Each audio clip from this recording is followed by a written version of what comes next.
Welcome everyone to the first episode of our second season of People Keeping It Sacred, highlighting people keeping it sacred in the world.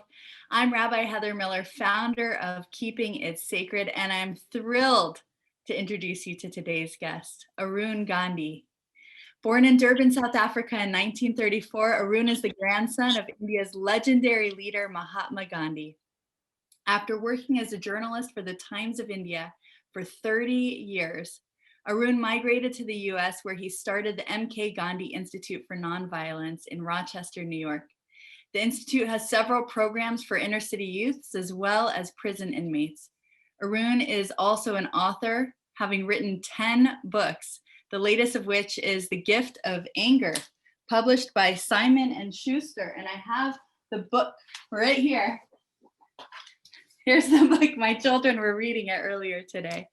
Welcome, Arun. Thank you. Thank you for having me on the show.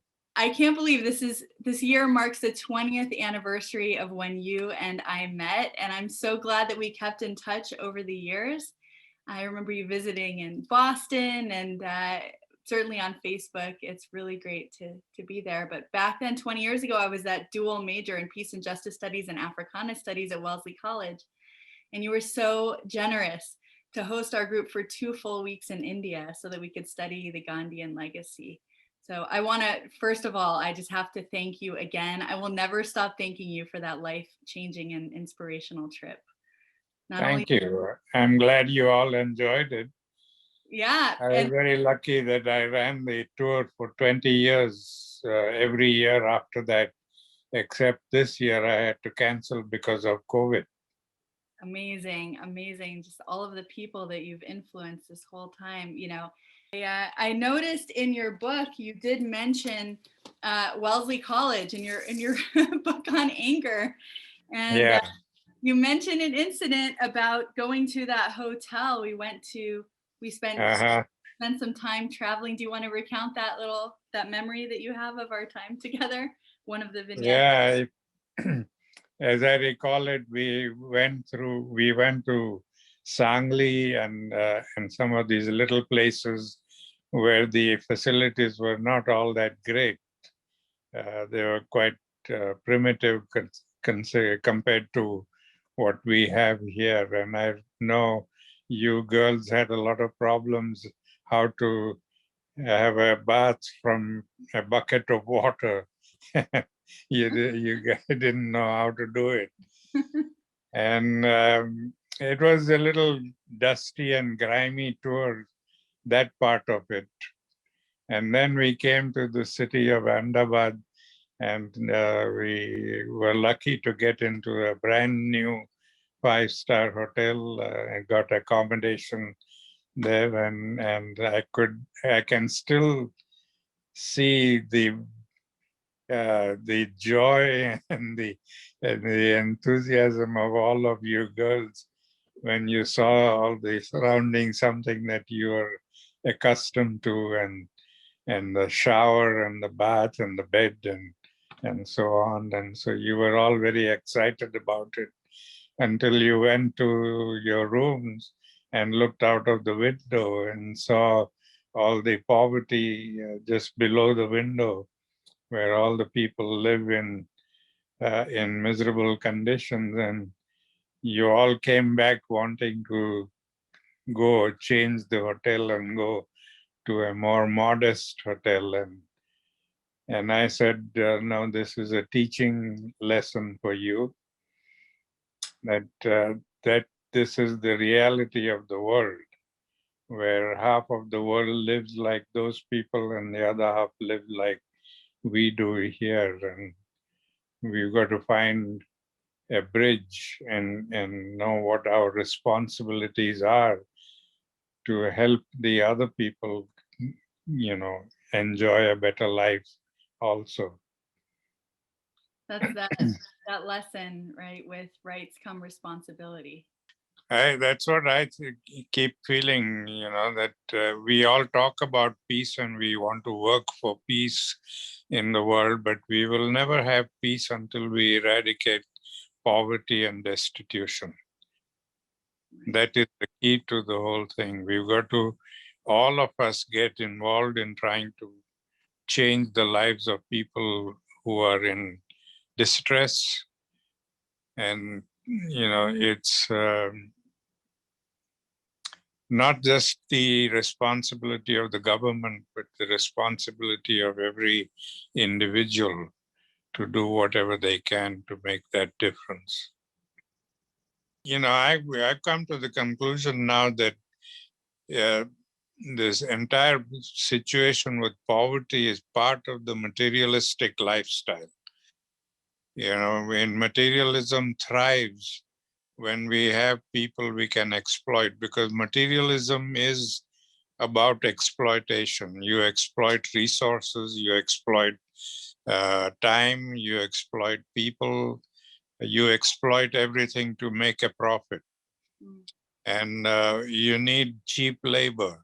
And that's, we in the early days, we had slaves. We could buy slaves and enslave them. Now we can't do that. So poverty has become the new form of slavery. You don't need to buy anybody, you just need to exploit them. And, this little thing about increasing the minimum wage to $15, they make such a big, noise about it that it is going to affect the economy. Well, why doesn't it affect the economy when you pay the CEOs $15 and $50 million bonuses? That, that doesn't affect the economy. But paying a poor person $15 an hour will affect your economy. So it's all, exploiting, and it's very sad that we have been reduced to this level. And that exploitation leads to resentment, which leads to violence. Exactly. Through line that I learned from you and from your grandfather. Yeah. One thing leads to another, and the next thing you have is violence and war. From the head of the program to the rickshaw driver. I mean, you were really, I never felt like, you were a Gandhi and, this important and great, person that was so far removed. And, we were just there to learn from your wisdom, which we were. But, your understanding of the inherent value of one another and teaching us, namaste, and the light within me honors the light within you, and really understanding that we can all learn from each other. So I learned a lot of humility from my parents and my grandparents, and I think it's been wonderful for me. And now I hear from you that it's made an impression on you too. Oh, absolutely. So I think also, your grandfather started many ashrams, but the Sevagram ashram where you lived really had this idea that, one of the most radical ideas was that everybody could join regardless of caste.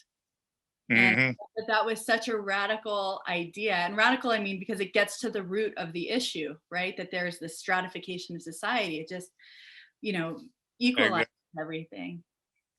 Well, that's what the ashrams were set up for. He wanted people to learn to live as a community, everybody without distinctions and so on. So he always believed that learning through living is more powerful than learning through just reading books and so on. Is that why the reflection piece was such a big part of ashram life, about the daily prayers in the morning? Yeah. I wanted to know, as someone who leads ritual, I wanted to ask you a little bit about what that ritual was like. He had his set prayers from the Gita. And then, of course, they sang hymns. Those were different hymns every day from his hymn book. And then he would give a talk, like a So, yeah, people participated in it, and he included prayers from all the major religions of the world to show respect for all different religions uh, and make people understand that religion is not something we should be fighting about, but it's something that we should love and respect. And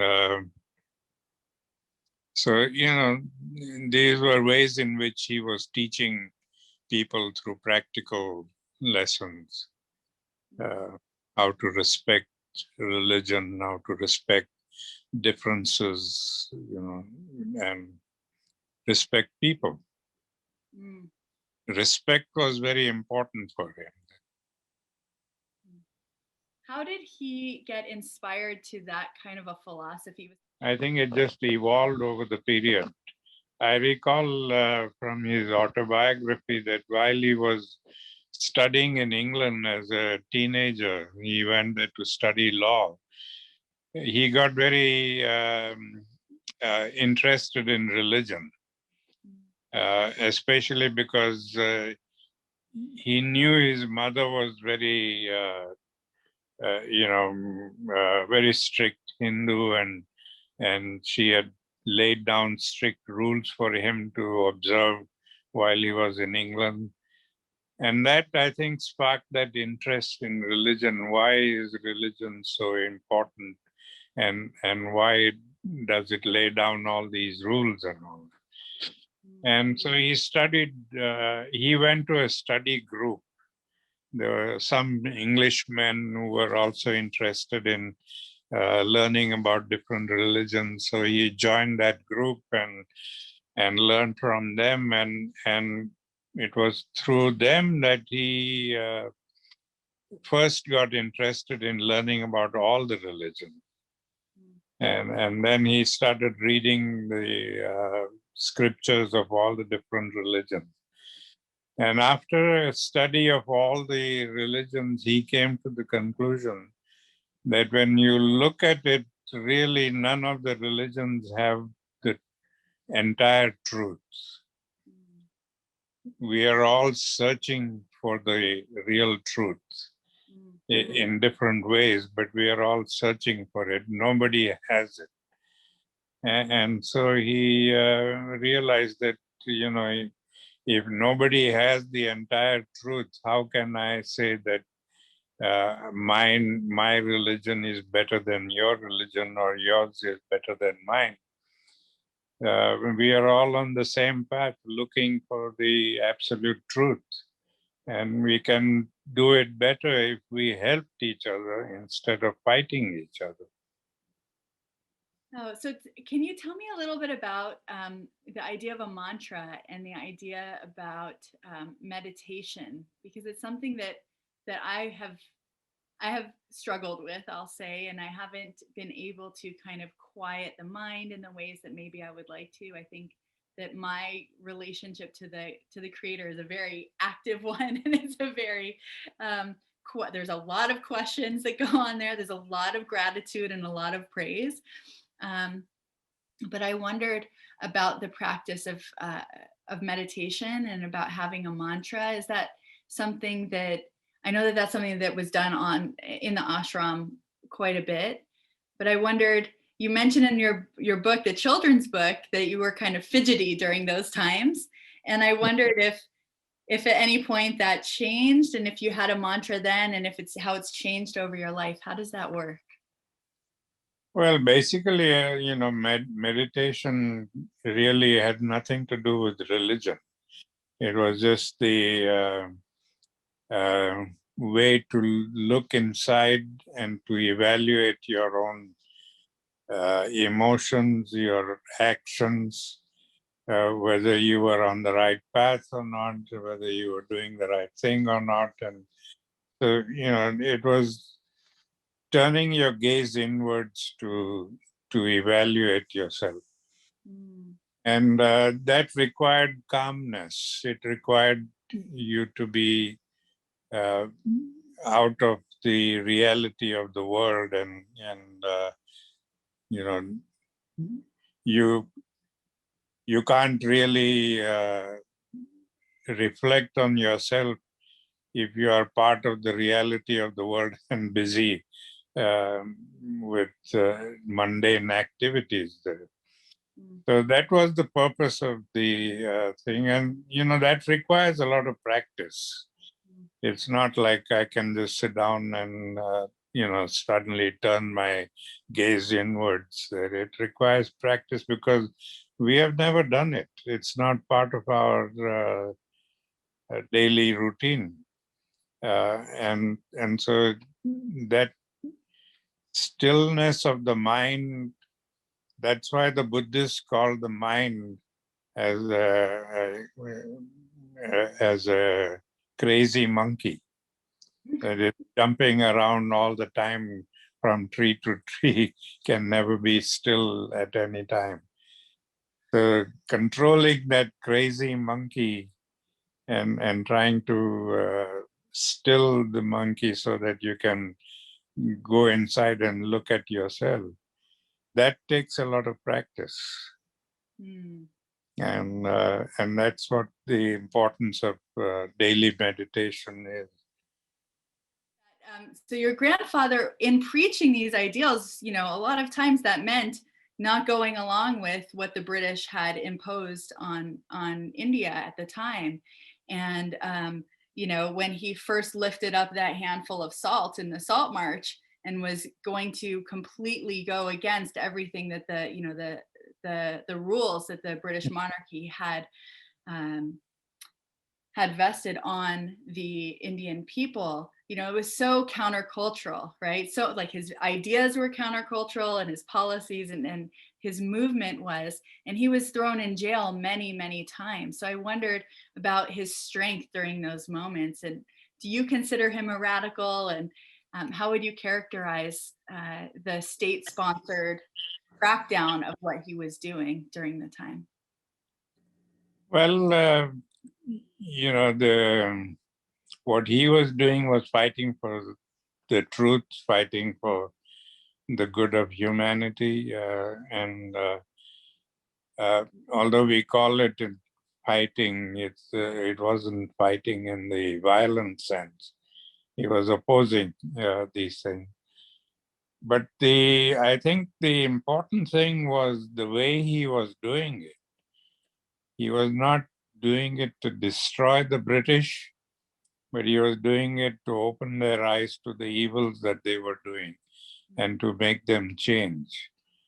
And I think Aldous Huxley, the historian, was the only one who recognized this. And he said in one of his historic books that much has been said about what Gandhi did for the Indians, but nobody has talked about what he has done for the British. That he emancipated the British from their own evils so that was the power of nonviolence. That you struggle not only for your own benefit, but you struggle also for the benefit of your opponent. What the British were doing on, contrary, when they were putting him in prison and trying to crush the movement and all that, was part of the culture of violence.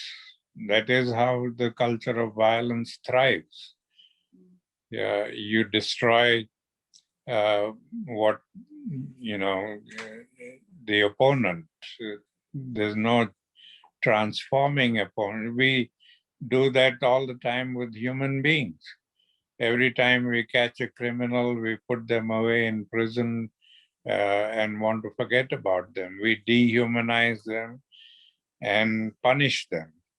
And punishment has become the most important thing in justice and in our parenting. We punish our children for misbehaving, and that gives them the idea that anybody who misbehaves must be punished. And then it translates into justice. we justice is all about revenge and punishment. Mm, It's not about reforming. mm, Actually, justice should be about reforming people who have gone astray or gone doing bad things. We need to find ways of reforming them and bringing them back into mainstream society. But that is not our concern. Our concern is to punish. And that's part of the whole culture of violence. We have created this whole culture of violence that dominates every aspect of our life. Our entertainment has become violent. Our music has become violent. Our religion has become violent. Everything about us is violent. We thrive in violence. yes. Yeah, so this culture of kind of throwing away people. I don't know if you know this, but I served as a civilian oversight commissioner of the sheriff's department. The Mhm. the community the community actually the Coalition to End Sheriff's Violence actually nominated me to apply for this position. So I was one of the civilian watchdogs of the sheriff's department. And Oh, wonderful. I was so amazed. And this was the very first commission in Los Angeles that they had. And I was so amazed to learn that 70% of the people in jail were not convicted. Mm. Just in a holding pattern, waiting for their trial, waiting for Yeah. paperwork, etc. And forget about the connection with ICE and how that, people would, even if they were guilty of whatever crime they were being accused of or sentenced as guilty, which may not be the same thing, and they served their time when they were leaving. Sometimes, I can't even imagine spiritually, finally my serving is over, I can be a free person, only to be let out, but let right into the hands of ICE at that moment. I mean, it completely undermines this idea of restorative justice and the idea that,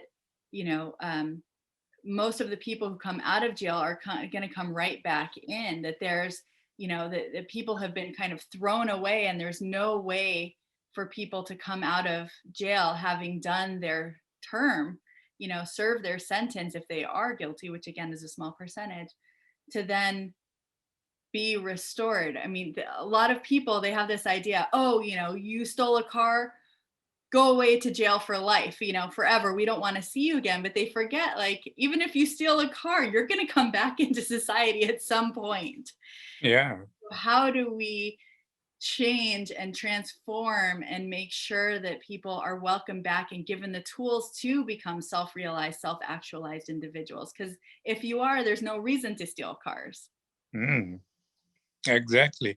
There wouldn't be all this crime, petty crime and thievery, if we had a just society where everybody enjoyed the benefits of a good life.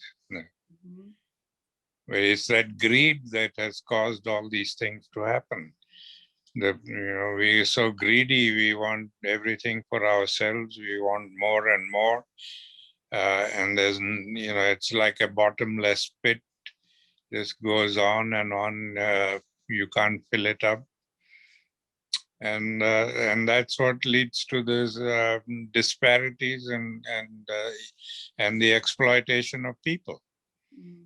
I mean, even this immigration thing, when you look at it, it's really very vicious. Not only because the way they handle the illegal immigrants, but because they really want illegal immigrants to come in because they want that cheap labor.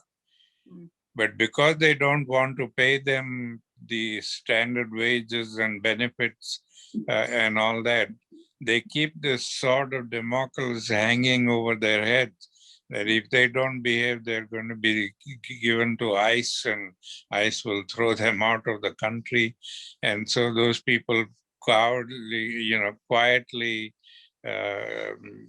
behave and say nothing and do nothing. So this whole thing is that the vicious circle of keeping them, enslaved and using them as slave labor without paying them properly and giving them the benefits. I wondered if kind of what your concept of the afterlife is. Is there one? And if he visits you, spiritually, is there a spiritual connection, or how do you kind of understand what happens after someone dies? My grandfather had a very humorous way of putting that. He says, first learn to live your present life, then you can think about your afterlife. Every time I read him, every time I hear him, I'm thinking of like the rabbinic sayings. There's an understanding that the first letter of the Torah is a bet, which you would think, why isn't an aleph? Why isn't it the letter A instead of the letter B, right? It's the first letter of the Torah. And the rabbis say, because it's shaped kind of like this, and we read this way. So the rabbis say that that's to remind you, don't think too much of what's above, below, or behind, but think what's in front of you. Otherwise, because you're never going to get the answers to the rest. Just keep going. Yeah. I love it. It's these universal truths in the way that he frames them and the way that you share how he frames them. I was wondering also what the source of his spiritual strength was. So it was mainly like the people around him and, understanding that vision for the world that he wanted to see. Were there other things that kept him strong, and also things that keep you strong these times? Well, I think really he got his strength from the belief that, like I said, we have to search for truth. So it's not just in religion that we search for truth, but search for truth in life itself. And so when you do that with sincerity and compassion and commitment, then you get that satisfaction in doing the right thing. So, yeah, I think much of his strength came from the fact that he was on the right path. He knew he was doing the right things, and just doing it. One thing about him also that not many people are aware of is he never focused on the result. He was just interested in the action. He said, results are not in my hands to come. In my hands, I can only do the right thing and do the actions.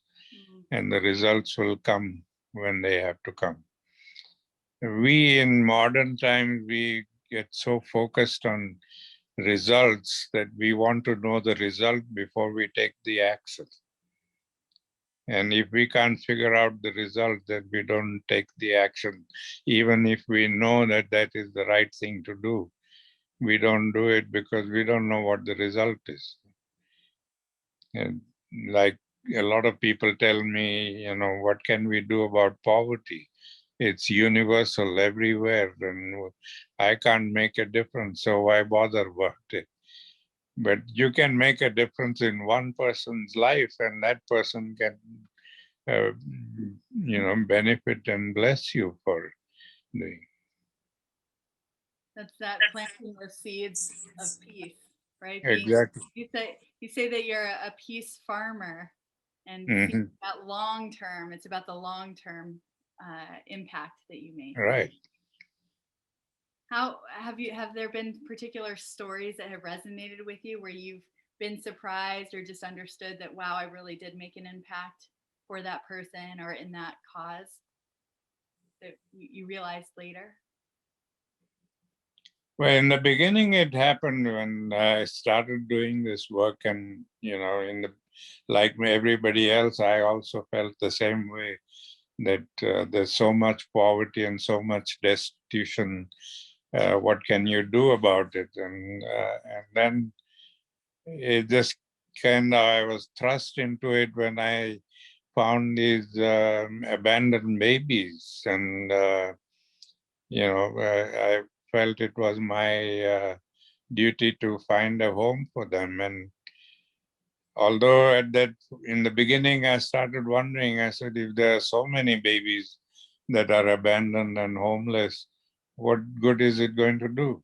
But then I realized that even I, just single-handedly with my wife, could save 128 lives, and it's made a very big difference in their lives.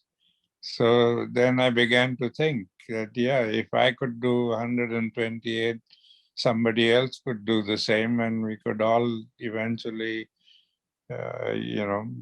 make a very big difference there. But that is what stops us. We are so bound by the results. We want to know the result before we know we can take any action.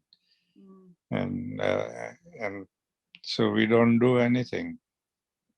I was wondering about the way that your grandfather, he shaped and he molded you into the person that you are today from those precious 2 years that you lived with him.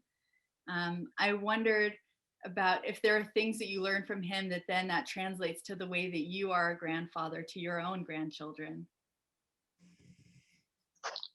Well, I think generally I just learned from the compassion and love for people, and not just for your own people, but for all people. And so it translated into, sharing with my own grandchildren and others the message that I learned, and hope that it makes a difference.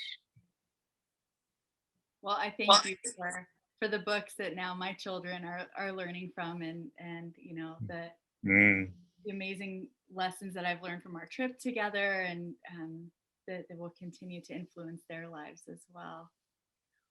How would you like for people to continue on this Gandhian legacy? You have carried the work forward for so many years now, for really your entire life, and I was wondering how you would like us to continue on that, carrying forward the Gandhian legacy.